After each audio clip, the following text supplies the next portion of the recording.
Urge, Assad et Poutine se sont téléphonés. Selon le service de presse du président syrien, l'armée UK serait en trop mauvais état pour frapper la Syrie. Selon un média anglais, aucun sous-marin n'a été envoyé, en partie parce que Downing Street a hésité, mais surtout parce qu'il n'y en avait pas de disponible, lit-on dans le quotidien The Daily Mail, citant une source au ministère de la Défense et expliquant que le UK n'a pas envoyé ses sous-marins en Méditerranée pour frapper les forces gouvernementales syriennes.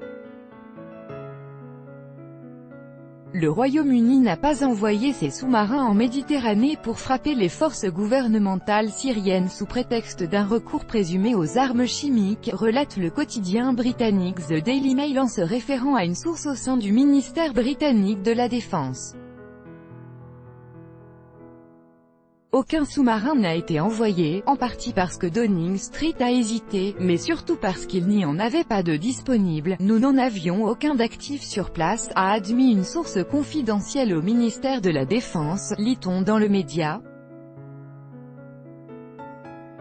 Le journal souligne notamment que les ministres ont préféré que les électeurs s'imaginent que les sous-marins se dirigeaient vers les zones actives. La vérité sur notre capacité limitée pourrait avoir alimenté les craintes rampantes que le Royaume-Uni a hissé le drapeau blanc.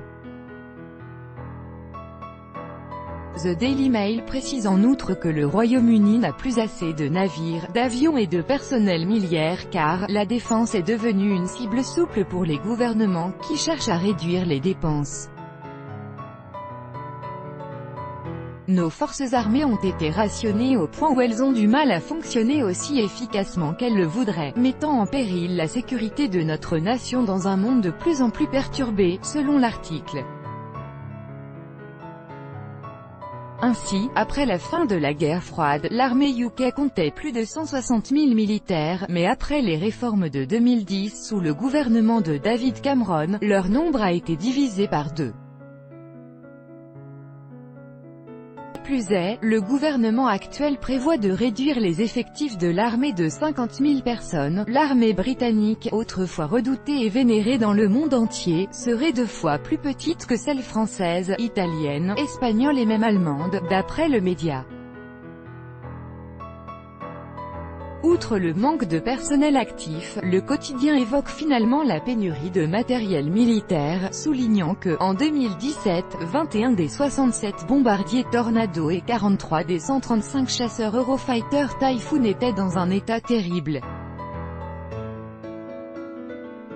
Si le pays ne veut pas limiter ses ambitions, ce qui pourrait conduire à des conséquences politiques, économiques et diplomatiques, il est nécessaire d'augmenter les dépenses militaires. La perte de puissance militaire entraînerait inévitablement une perte d'influence mondiale, conclut The Daily Mail.